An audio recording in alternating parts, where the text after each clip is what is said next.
The Miami Dolphins lost last night on Sunday Night Football. They dropped to 5-2, losing 31-17 to the Philadelphia Eagles. And let's be honest here. We know who the Philadelphia Eagles are.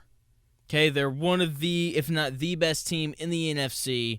Probably the best team in the NFC. If I had to pick somebody to win that conference right now, I'd probably take them over the 49ers, just simply because I know that Jalen Hurts is better than Brock Purdy. All right, and when it comes to those playoff games, usually the better quarterback wins. Not always, but usually that's what happens, right? And on top of that, Eagles are insanely talented, right? But with the Miami Dolphins, there's all of this high and low, and I don't really know what they are. And, there's the 70 points against the Broncos, followed by them getting absolutely crushed by the Bills, and then they win big last week against the Panthers, and then they get beat pretty handily by the Eagles, right? And in these two games that they've lost, right, where they lose to the Bills 48-20, and they lose to the Eagles 31-17, both losses have the same thing in common: the inability to run the football. Okay, when people talk about the Dolphins this year, they want to talk about Tyreek Hill. They want to talk about the speed. They want to talk about the motion and all this, like all the flash that comes with these Miami Dolphins. And they want to talk about the fast-paced passing attack and Tua and him hitting and throwing it in all these different windows and all that fun stuff. But let's be honest here. Mike McDaniel wants to run the football. And in the games that they've lost, they've thrown the ball 20 more times than they've ran it. They threw the ball 32 times last night. They ran it 12 times. That's unacceptable. And the loss to Buffalo, similar thing. They threw the ball 38 times. They ran it 18 times. That can't happen.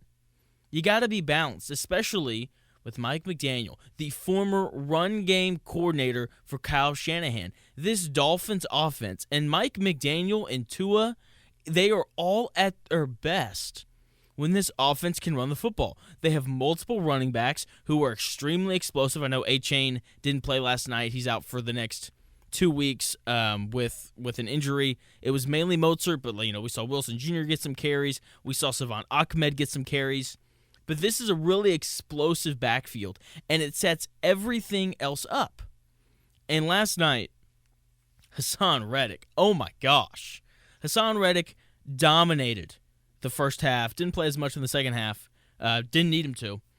And he took away that little stretch run play that the Miami Dolphins love to run. It is their favorite run play. They run it over and over and over again. Their goal is to hit the C gap and then break it outside so that the speed of Mozart and A-Chain and these other dudes can be shown off. But when you have a defensive end like Hassan Reddick, who, as I said, dominated the game last night, they couldn't run the football. And that is ultimately why they lost. And, people are going to point to the refs and all the missed calls and things like that. Don't do that. Okay, I understand that, the Eagles weren't penalized once, 0 penalties to Miami's, I believe, like 11, 12, somewhere in there. And sure, did that have an effect on the game? Yes, it did. But ultimately, they lost 31-17. They lost by 2 touchdowns. All those penalties weren't going to make up the 2-touchdown deficit. And look, I think the next big thing for this Miami Dolphins offense is they have to figure out a way to run the ball between the tackles, right? Because most of their rushing success this year has come from running the ball off tackle. And it didn't happen last night, and because of it, the offense was bad. Simple as that. The interior offensive line for the Dolphins has to be better. They have to get a better push off of the ball. I understand that they had 3 offensive linemen out because of injury, right? But guess what? Every team in the NFL, every team at every level of football, high school, college, pro, the Canadian Football League, wherever you want to go, every single team battles injuries. That's just the way that it goes. That's part of the game. And you have to figure out a way to move the football despite those injuries. Okay, the Eagles, they had injuries last night. Throughout the season, everybody's going to suffer from this. That's just part of the NFL. And it's not an excuse. Miami, Mike McDaniel, you have to figure out a way to move the football when your offensive line isn't playing at its best. And as the former run game coordinator of the San Francisco 49ers, I expect Mike McDaniel to figure out a way to do that. Okay, this is twice now. In the 2 games, we've seen them play good teams. And let's be honest, are we even sure that the Bills are that good? We just know that they're really talented. In the 2 games we've seen them play against, decent NFL teams, they've gotten crushed. We got to see them do it against somebody that's actually legit, a team that can actually win a playoff game. Okay, because the Bills, they can win a playoff game. The Eagles, they're going to win multiple playoff games more than likely. Every other team that they've beaten has a losing record. Okay, the best team that they've beaten is probably the Los Angeles Chargers, and they're 2-4, and they're highly dysfunctional, and they only won by 3. Okay, they play the Patriots next week. They should win that game. They're probably going to put up a whole bunch of points, and everybody's going to be right back on this train of like, ooh, Miami, flashy, fast, all that fun stuff. Tua, MVP.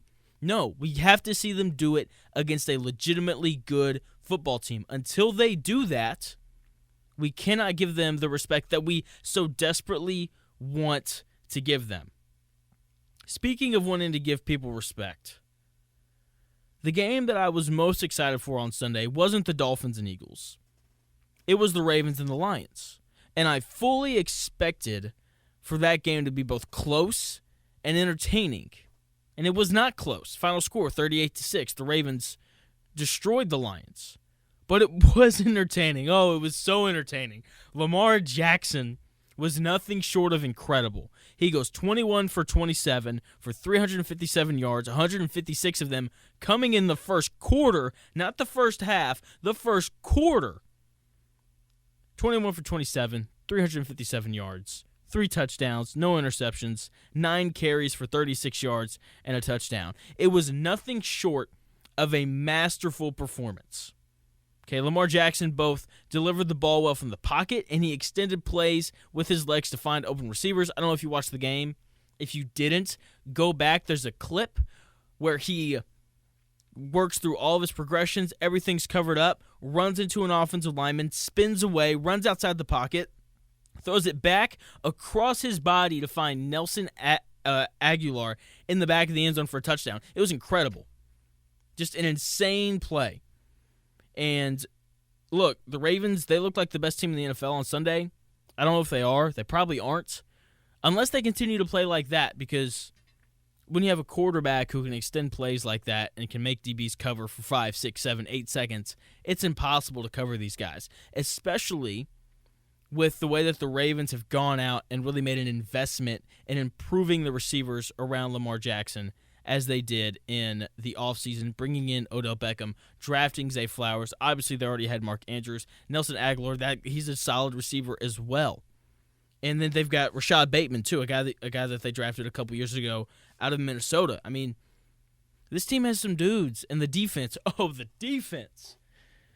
I mean, when you come into a football game and you're playing Dan Campbell and you're playing the Detroit Lions, a team that really prides itself on physical football, and you push them around the way that they did, because the Ravens dominated the trenches on both sides of the ball, especially that defensive line. That defensive line was awesome. They were in Jared Goff's face, 5 sacks. Really impressive all-around performance from the Baltimore Ravens. I mean, it was incredible. We're going to take a short break. When we come back, we're going to get into some college football, just some things that happened over the weekend. Going to give you my top 12. Stick around if you don't want to miss it. I'll be right back with more Shooting the Shmitt.